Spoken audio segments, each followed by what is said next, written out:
What's up guys, welcome back to my channel. So today I wanted to talk about rest weeks and deload weeks. Go through what they are, why you should be using them and how you can implement them into your workout. So first of all, rest weeks versus deload weeks.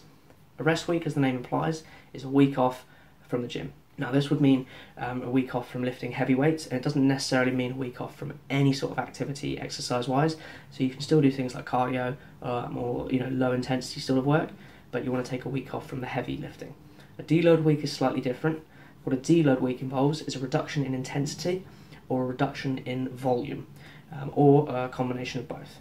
So a reduction in intensity would be the amount of weight you're lifting, and a reduction in the volume would be a reduction in the amount of reps, or the reduction in the amount of sets you're doing. So why should you be doing these, and why should you put them in your routine? First of all, when I started lifting heavy, 3 to 5, 4 to 6, 6 to 8 rep range, that's when I started to notice that after 6 to 8 weeks, I'd feel I needed to take the time off. The reason for this is simply because of overtraining. Some signs of this can be your workouts going to shit, they're harder, much more difficult, and your body can start to ache more, you feel more run down during the day, trouble sleeping. All these things are indications that you should be taking a little bit of time off and giving your body that chance to recover. The thing about heavy training, especially lower rep range, compound movements with progressive overload, is your body as a natural lifter, it's going to take its toll eventually on your body, and you are going to need to take that time to recover. So how can you put this in your routine? How often you do it will differ from person to person. Some people can take 6 weeks, 8 weeks, 10 weeks. You need to play it by ear, really. If you want to plan it, personally I'd say plan a rest week or a deload week every 8 weeks. See how you find that at first. You might find you need to take one sooner. You might find at 8 weeks you're absolutely fine, and you could probably go to 10 weeks before you need to take one.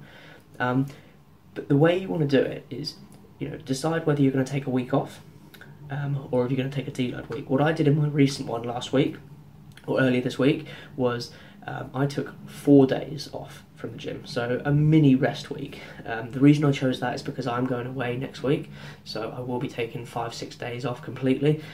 So I didn't want to do a full rest week now, and then take another one in a week or two's time. So I took a little one off, mainly because I was starting to notice my body was starting to ache a little bit.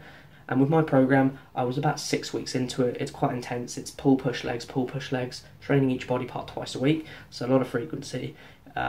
So 6 weeks was a perfect time for me to really consider taking a mini rest week. If you want to take a deload week, however, a great way to do that is reduce the amount of intensity, so the amount of weight you're lifting, by 60 to 70%.